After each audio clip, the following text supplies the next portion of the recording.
Dear students, we are going to start chapter number 3 from civics, and the name of the chapter is Constitutional Design. Here in this chapter, we will discuss about the need of the constitution, and thereafter we will discuss the emergence of constitution in context of India. We will have to understand that basically what is the use of constitution in a democratic country. In the previous chapter, that is what is democracy and why democracy, we discussed that in democracy the conflict is bound to happen, but this will be sorted out with the help of certain rules and regulation. So basically a constitution is nothing but the set of rules and regulation, and these are going to help the different segments of society to live together. Now we will discuss about democracy. We will discuss about the role of the constitution in context of democracy. And for that, we are going to take the case study of South Africa. In this chapter, it is written about South Africa that in South Africa, the white people were ruling over there. Britishers came India, they ruled over India for the next 200 years. In the same way, they ruled over South Africa also. Only one difference was that Britishers left India after 1947, but in South Africa, they continued or they decided to settle there as a local person. Now once it was decided that they will not leave South Africa, they settled there, and after that they proved that they are the actual government. It means that in South Africa the white men were ruling even after 1947. Despite the fact was that 3/4 of the population was the local black men. The South African were the black people, whereas they were ruled by the minority white men, the Britishers. All the benefits, all the advantages were in the pocket of white men, and it was very difficult for the black men to raise their voice. A discrimination was going on there on the basis of color of skin. It means white men considered themselves superior and black men were considered inferior. So a system was going on there, and that system is termed as apartheid system. That is mentioned, that is written here, apartheid system. So basically apartheid system is going to tell you in this system a discrimination is there on the basis of color of skin. Like we discussed, the white men were getting the benefits because they were white, and black men were rejected. They were ignored of their rights. Moreover, you'll have to understand what was the condition of South Africa, that in South Africa, all the amenities, all the public facilities, all the beneficial things were separated for the white man and for the black one. Cinema hall, toilet, park, malls, shopping, these were separated for white men as well as for the black men.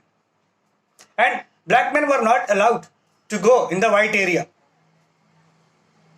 And for entering, and if some important task was there, they were allowed only after they were getting some pass or permit. So this is how the segregation was done. That is written here. Segregation was done in South Africa. It means the entire population was divided on the basis of white and non-whites. And all the benefits, all the good things, all the advantages were in the favor of white men. And all the problems, all the challenges were there in the pocket of black men. So this is how the society was created in South Africa. It is not that the voice was not raised against this. Many times voice were raised but again and again it was toppled down. It was crushed by the white members. Thereafter, African National Congress, in short form it is termed as ANC, it came into existence, and it was the umbrella organization that included different Communist Party and other small political parties. And the leader was Nelson Mandela. And he raised the voice against the apartheid system, against the segregation, and they started a struggle against the white regime in South Africa. But as I told you, it was also crushed, it was also destroyed, it was also demolished by the white man regime, by the white government.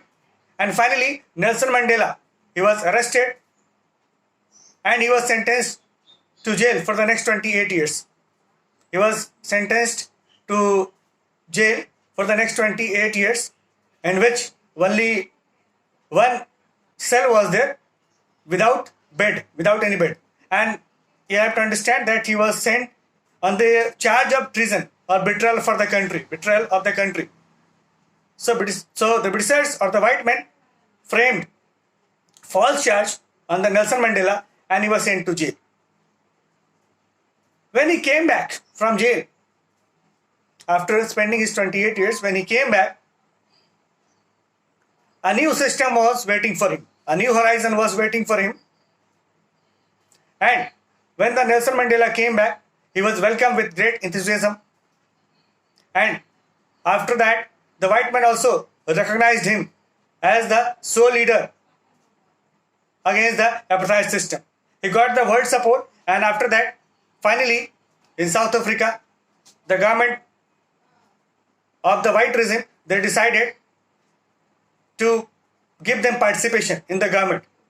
Now, this was the time when various political parties came together. They discussed, they negotiated for the next 2 years. And in these 2 years, they decided to frame a written rules and regulation that would be applicable on all the groups of South Africa. So finally, a constitution was laid down, and constitution was laid down in the form of rules and regulation, and in that all the different groups, white men, black men and others, were also given their rights. Now the system of apartheid system or segregation was not there in the new constitution. So new system, new constitution, they removed it. But the question is, the undemocratic country, how it got transformed into the democratic country? Was it because of the written constitution or set of rules and regulation? Or what was the new thing included in the constitution of South Africa that transformed South Africa into the democratic country? Initially it was an undemocratic country, but what actually was there in the constitution that made it a model for the world? When the negotiation took place or discussion was going on, it was very difficult for both the groups to trust each other. Why? Because the white men ruled over black men for most of the years. So it was very difficult for the black men to accept that if the new government will be formed by taking white men and black men, then what is the guarantee that white men will again not dominate?